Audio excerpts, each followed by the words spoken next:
Hello students, आज हम जानेंगे क्वांटाइजेशन ऑफ चार्ज के बारे में। क्वांटाइजेशन का मतलब होता है निश्चित करना। तो एक साइंटिस्ट थे नील्स बोर ने चार्ज की क्वांटिटी को निश्चित कर दिया। उसने कहा चार्ज की वैल्यू होगी Q equal to NE। N जो है वो पॉजिटिव या नेगेटिव इंटीजर होगा। N की वैल्यू या तो आपकी +1 +2 +3 so on, N equal to -1 -2 -3 so on. N की वैल्यू कभी भी फ्रैक्शन में नहीं होगी और N की वैल्यू कभी भी डेसिमल में एग्जिस्ट नहीं करेगी। तो हम क्या लिखेंगे, देखिए अगर हम N की वैल्यू ले रहे हैं माइनस में तो Q इक्वल टू हो जाएगा यहाँ पे इस फॉर्मूले के हिसाब से Q इक्वल टू -1E। इसका मतलब यह हुआ कि एक इलेक्ट्रॉन चार्ज, 1 इलेक्ट्रॉन चार्ज।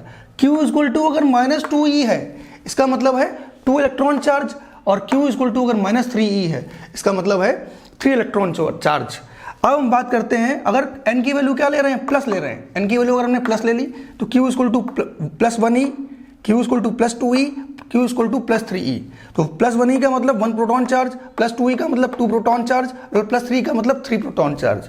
तो ये क्लियर कर दिया नील्स बोर ने कि चार्ज की वैल्यू हमेशा इंटीजर में एग्जिस्ट करेगी, कभी भी चार्ज की वैल्यू फ्रैक्शन या डेसिमल में एग्जिस्ट नहीं करेगी। चार्ज या तो एक इलेक्ट्रॉन चार्ज होगा या एक प्रोटॉन चार्ज होगा। जब भी इलेक्ट्रॉन चार्ज होगा तो N की वैल्यू नेगेटिव होगी, और जब भी प्रोटॉन चार्ज होगा तो N की वैल्यू क्या होगी, पॉजिटिव होगी।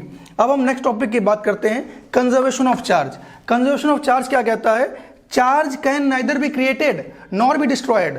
चार्ज को ना तो हम क्रिएट कर सकते हैं ना डिस्ट्रॉय कर सकते हैं, केवल एक एटम से दूसरे एटम में ट्रांसफर कर सकते हैं। अगर एक एटम में चार्ज लूज हो रहा है तो दूसरे में गेन होगा। अगर एक एटम से इलेक्ट्रॉन निकल रहे हैं तो उतने ही इलेक्ट्रॉन दूसरे एटम में गेन होंगे, कहीं से जनरेट नहीं होंगे इलेक्ट्रॉन। तो स्टेटमेंट है charge can neither be created nor be destroyed, it can only be transfer to one atom into another atom. कुछ साइंटिस्ट के नेम हैं जो हमें जानने जरूरी हैं। सबसे पहले गिलबर्ट ने यह बताया कि चार्ज को हम फ्रिक्शन से डेवलप करते हैं। अगर दो बॉडीज को आपस में रगड़ रहे हैं, फ्रिक्शन कर रहे हैं, तो चार्ज डेवलप होगा। उसके बाद एक साइंटिस्ट आए बेंजामिन फ्रैंकलिन।